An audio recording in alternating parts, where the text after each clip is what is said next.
আমাদের আমানত হচ্ছে এই লঘু সংখ্যালঘু সম্প্রদায়ের লোকেরা। এই মুক্ত সেই পর্যন্তই মুক্ত থাকবে, স্বাধীন থাকবে যতদিন আমরা এটাকে স্বাধীন রাখতে পারবো। বিএনপির নেতা কর্মী যারা আছে তাদের কাছে আমার আকুণ্ঠ অনুরোধ যে আপনারা নিজেদেরকে মানুষের কাছে প্রিয় বানান। দেশে একটা বিরাট অংশ আছেন যারা সনাতনী ধর্মের মানুষ, তাই না? হিন্দু সম্প্রদায়ের মানুষ, তাই না? তারা তো আমাদের আমানত নাকি? আমরা হচ্ছি বৃহত্তর সংখ্যাগোষ্ঠী, আমাদের আমানত হচ্ছে এই লঘু সংখ্যালঘু সম্প্রদায়ের লোকেরা, তাই না? তাদেরকে রক্ষা করার দায়িত্ব কার?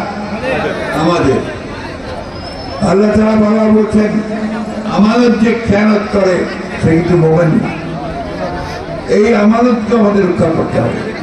তাদের পূজা আসছে, সেই পূজা যেন শান্তি রক্ষা হয়, কোথাও যেন কোনো অঘটন না ঘটে, তাদের সম্পত্তি তাদের আত্মীয় স্বজনের উপরে কোনো অত্যাচার না আসে, সেই ব্যবস্থা আমাদের করতে হবে।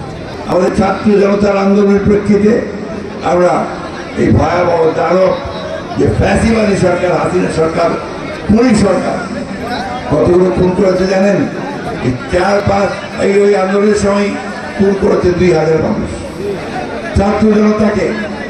কারো হাত চলে গেছে, কারো পা চলে গেছে, কারো মাথার খুনে উঠে গেছে, কলেজে পড়তো, স্কুলে পড়তো, ইউনিভার্সিটিতে পড়তো। বন্ধুগণ, এইসব মানুষকে সে খুন করেছে।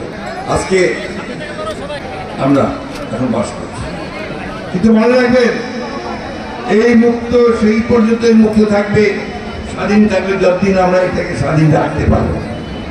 আমরা যদি এখন ওই রকম শুরু করি, আওয়ামী লীগের মতো শুরু করি, তাহলে কি আমরা টিকতে পারবো?